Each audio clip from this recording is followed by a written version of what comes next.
There's one. I think that's a better fish too.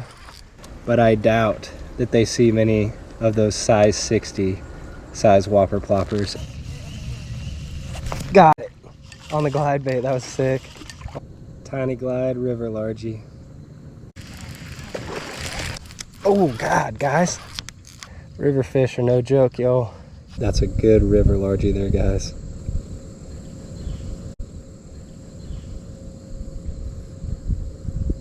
Boys, check this out. Absolutely beautiful this morning, the program we're on. Monstrous dam right there. 3 rods under my feet. Some cold, clear water. We're about 90 some miles south. Let's see what we can get on. First cast, y'all. Tiny little bass on the whopper plopper.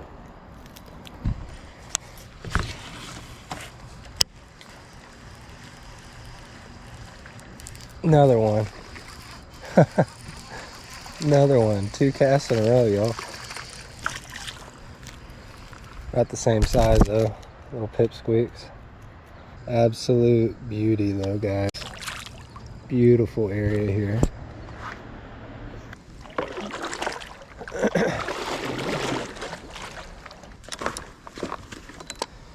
So I kind of wanted to get away from where I launched at. There was one more truck that came in behind me, but so far it's just me and that guy down here this morning. But we've got a massive dam right there, guys, with a clear water lake behind it. And we've got this beautiful, cold, clear water river with all of this awesome grass in it. So hopefully we're gonna get on a little bit of a swim bait bite today. I got the new lipped G-Crack Supaku swimmer right there. Of course, got the Era, got a few more in my fanny pack. That's all we're rolling with for baits today. Got a Camelback just in case we're out here longer than I expect. And I'm really glad I decided on the paddleboard and not the John boat, because this is super shallow so far.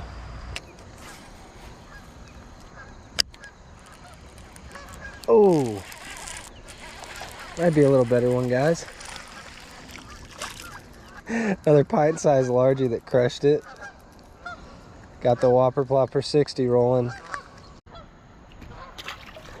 And I got it in a clear color today, just with the conditions, and clear water, clear skies, almost a translucent one.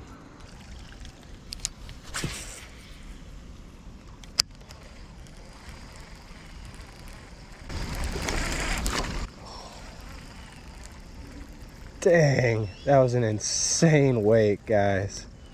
Super shallow water.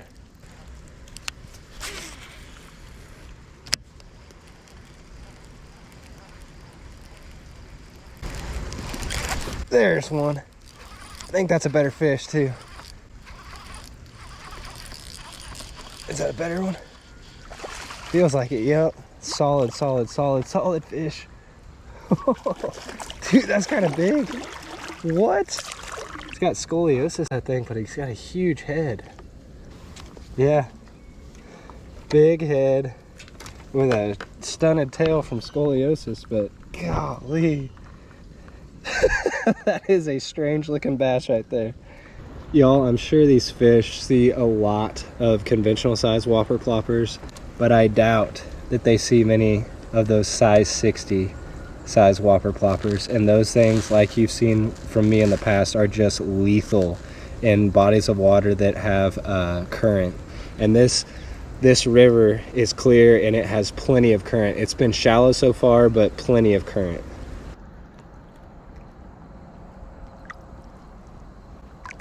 That was on one of the 3 combos that I've brought this morning, guys. That's a Dobbins 7.4 Sierra with a Sioux Genius on it in 6-pound fluoro.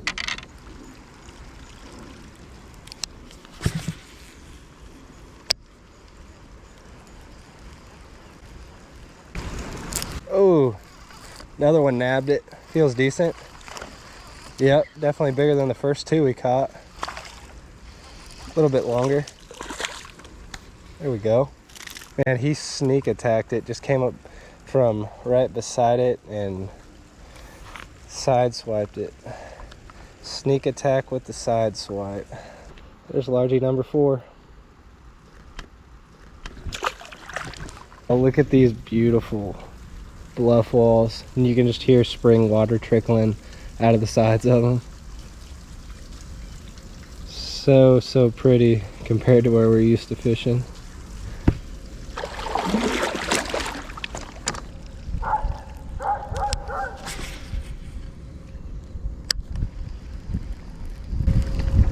Oh, there's one. Feels better. Got some weight to him, guys.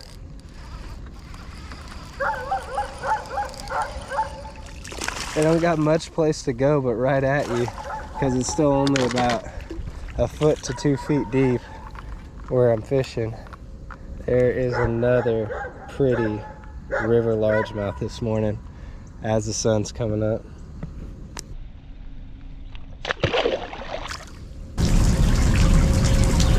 All that spring water just dripping out of that bluff. Crazy.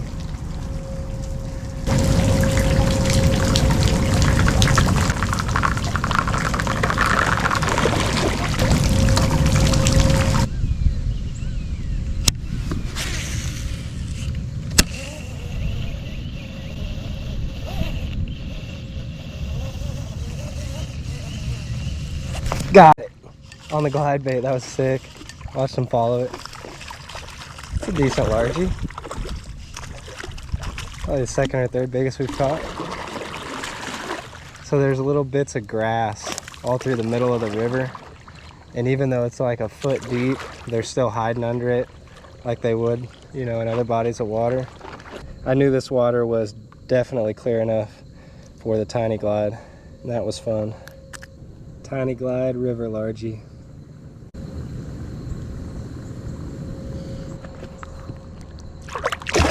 Yeah.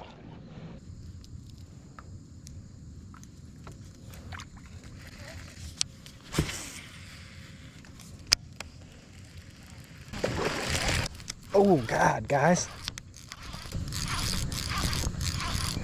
That might be a nice one on the Whopper 60. Definitely got some weight.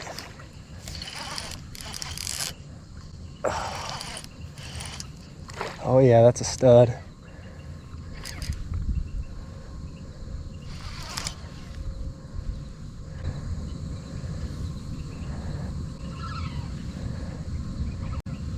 Dang. River fish are no joke, yo. It's a strong bass. Oh, that's a stud. That's awesome.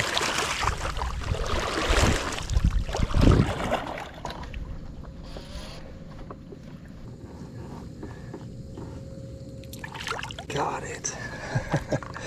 That's a nice one, boys. Solid fish there. Caught this stud in the shade line on the old Whopper Plopper 60. Clear water, current. That's a good river largie there, guys.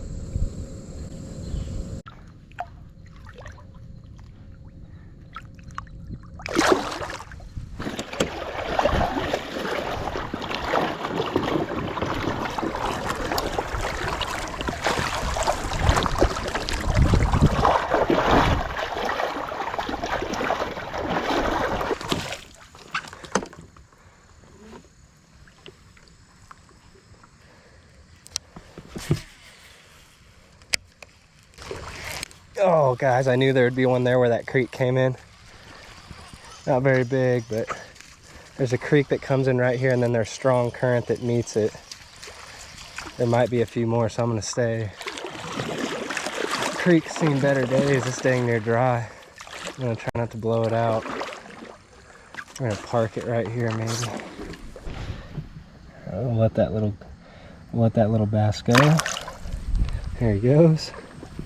Guys, and something I haven't talked about today, what I found to be the most important part, other than fishing ahead of the guy in the insanely loud kayak, is making very long casts. I can't really make as long a cast as I need to with the tiny glide just because it's not heavy and it doesn't fly that well. but a dense little topwater bait like that 1/4 ounce whopper plopper on a 7'4" rod with 6-pound line and an 8-to-1 gear ratio reel that really can let it fly is very, very, very important. I think that might be one of the most important parts of why I typically do pretty well on these small bodies of water with bait finesse tackle. And that's just simply because I'm throwing small baits a really long ways before the fish can see me, and the size of the bait, the small bait, doesn't spook them when it hits the water. So that's normally a good recipe for success. Spun around. How much further up are you going? Are you going a long ways up there? About probably another 1.5 to 2 miles. All right. There's a deep hole up there.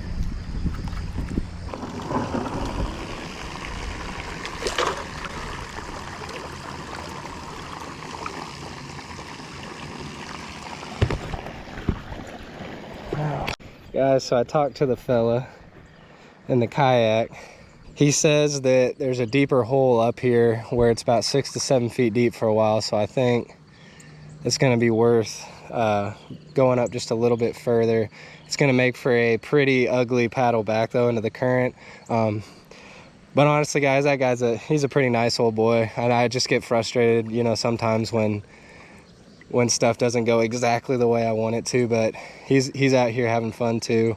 Hopefully we can both get on some bass. I offered to help him get through that shallow stuff, but he said he'll be able to get it. So let's see what we can get up here in this deeper water.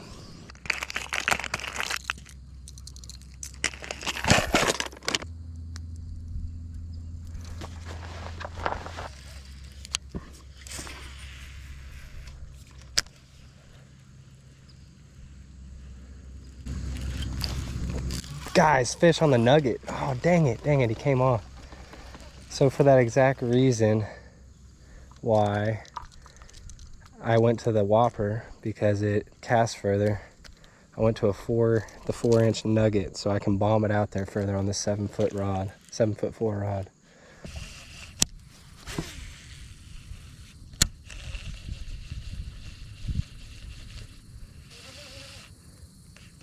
Yeah, this is one of those landscapes that makes you feel pretty small. I mean, these bluff walls are obviously so old, and we've got a extremely long stretch of some deep-ish water here. We'll see if we can pull anything out. Could hear a pin drop though, so I might have to go to a bottom bait or something. We'll see.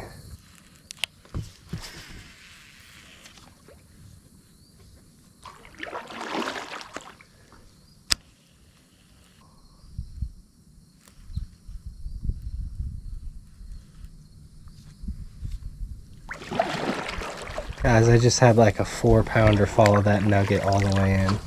Golly, gotta see him. Oh, that got my heart going. I saw him right here. Oh man.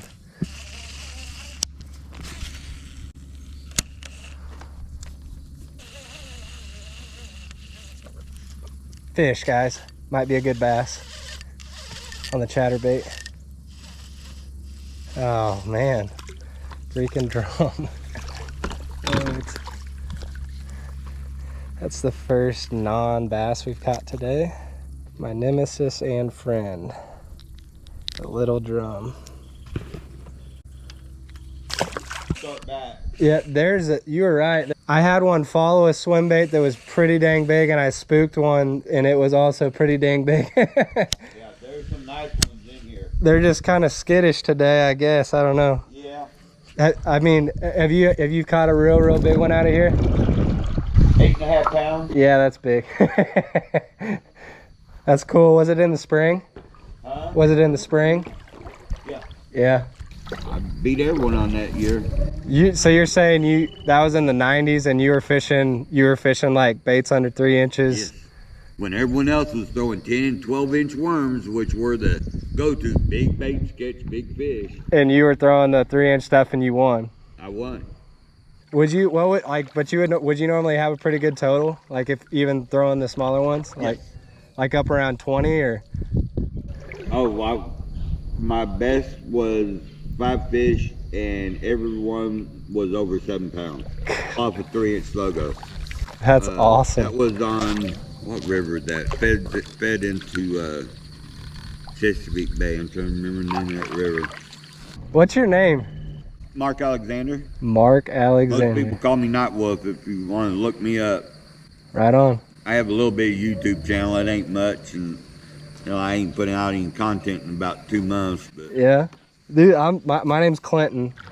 nice to meet you, Clint. Yeah, You don't mind being called Clint? no, that's fine.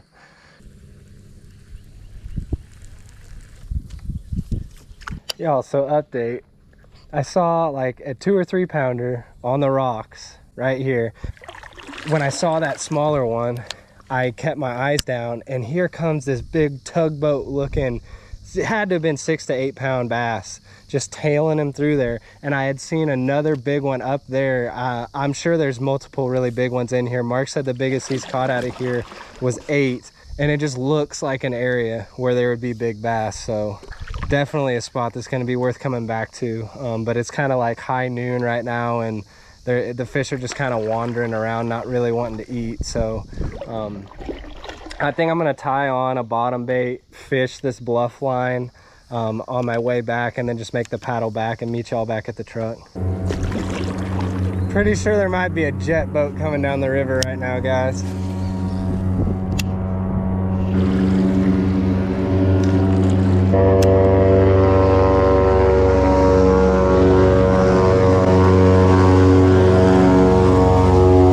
I did have one bass on. It was before that jet boat came through, but he jumped and spit the hook, and I wasn't recording. It was like a nice 2.5 pounder, but it was on the bellows gill. But I couldn't get any more bites after that. And it's probably safe to say after that monstrosity just blew through, I don't think any fish that's left in this little bit of area is gonna be too content on eating anything for a while. So I'm gonna go ahead and head back to the ramp, guys. We got against the wind and we got against the current, so probably gonna take me a while. Finally made it. I don't know if any of y'all know what it feels like to paddle against current and against wind, but it's a lot like trying to walk up an escalator that's going down. And I just did that for about an hour and a half because of how far I fished with the wind and with the current when the morning started, but finally made it. Major takeaways from this trip today, guys. Number one, this place is gorgeous. I will be back, but it takes a butt kicking to cover some water here. And I'm not sure how many miles I went, but I went all the way down to like where the river bends. And like I said, I was fishing with the wind and with current. So it wasn't bad at all on the way down, but my goodness, like I said, about 90 minutes to get back up here. But number two, there are good fish in here. And today was kind of just more of like a scout trip, kind of see what it's like, what the terrain's like, how the place sets up with wind, how do the fish kind of set up. And it was definitely a success. I kind of know what to bring now and how to fish it per se, maybe just a little bit better than going into it blind like I did. Number three, making very long casts with those little baits seemed to be the most effective way for me to catch fish today because they were very spooky. And I really wish it was later in the year to where those fish would have really felt like committing to the moving baits. But it just goes to show, always be kind and friendly to your fellow anglers out there on the water, because I ended up talking to him, and his name's Mark. And we had a lot of stuff in common, and it turns out he is a freaking hammer. He used to fish professionally in the 90s. He's caught 3 teen-sized bass, one in Florida, and he's caught a 17 at Castaic Lake in California. And he's caught some big fish out of here. Turns out he's actually has a neurologic condition that one of my patients who I treat, if y'all didn't know too, I'm a physical therapist, and he has the same neurological condition as one of the patients that I've been treating for a long time now. So we talked a lot about that and how he was winning tournaments back in the 90s, guys. He's like, I was finesse fishing before finesse fishing was cool. And I was like, is that right? And he said, I was always throwing around baits that were less than 3 inches, and I did a lot of damage on a little 3-inch sluggo. It was like the thing that was right before the flukes came out was called the sluggo, and he said he always used to throw the little 3-inch version, and he turned in some really big limits doing that. Overall, a really fun trip. I'll definitely be back, and if y'all enjoyed this one, please leave a like for me. Consider subscribing if you haven't yet, guys. Check out links to gear and fish rulers that I leave in the description above, and check out the link to more bait finesse bass action in the pinned comment below. Thank you so much for watching. Please share this with a finesse loving friend and help me hit that 3,000 subscriber mark by the end of the year. But other than that, y'all take her easy, and we'll catch you on the next one. That might be a nice one on the Whopper 60. Definitely got some weight.